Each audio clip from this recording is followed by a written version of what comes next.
Le site audétourdunlivre.com vous présente aujourd'hui Toute la violence des hommes de Paul Colise. L'histoire de Nikola Stanković est celle de tout un pays détruit par la guerre. Dans la banlieue de Bruxelles, une jeune femme est retrouvée sans vie dans son appartement, criblée de coups de couteau. Tout accuse Nikola Stanković, dernière personne que la victime a appelée avant sa mort.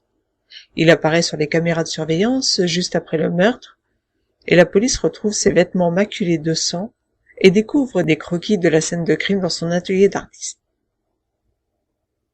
Depuis quelques semaines au petit matin à Bruxelles, les badauds découvrent des scènes graphiques sur les murs. L'homme est surnommé le funambule par la presse qui le dépeint tantôt comme un surdoué, tantôt comme un obsédé.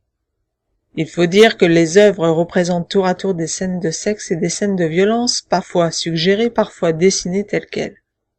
Leur auteur est un jeune Croate, qui se retrouve mêlé au meurtre d'une de ses compatriotes. Nikola Stanković, acculé par les faits qui parlent contre lui, se mure dans un mutisme et déclare simplement à la police, à son avocat et à la directrice du centre où il est envoyé en observation, « Ce n'est pas moi ». Peu à peu, à l'institut de psychiatrie, avec l'aide de l'infirmier Sébastien et de la directrice, Madame Derval, Nicolas s'ouvre au travers de son art. Il dessine et donne des indices sur le meurtre, mais aussi sur son enfance, sur ce qu'il a vécu en Croatie durant la guerre avec la Serbie. Peu à peu, les éléments vont se mettre en place et la vérité se révéler terrible. Paul Colise, après son livre Un jour comme les autres, offre là un excellent roman qui se dévore tout seul, chapitre après chapitre, tant le suspense et le besoin de découvrir la vérité se fait jour.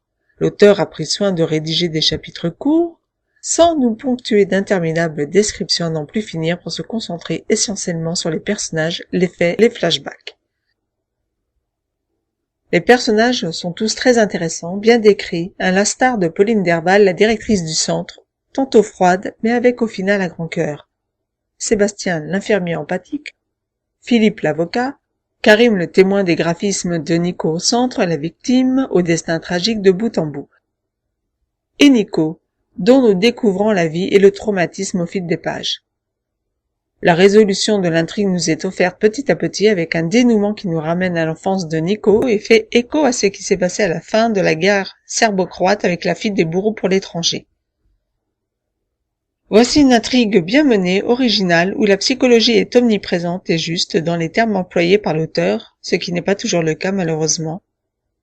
Avec en prime à la fin du roman, l'explication par Paul Colise de l'idée qui lui a donné envie d'écrire sur toute la violence des hommes. Voici donc un livre excellent, très bien écrit, envoûtant, que le site Au détour d'un livre vous recommande à lire absolument. À très bientôt pour une nouvelle critique chronique.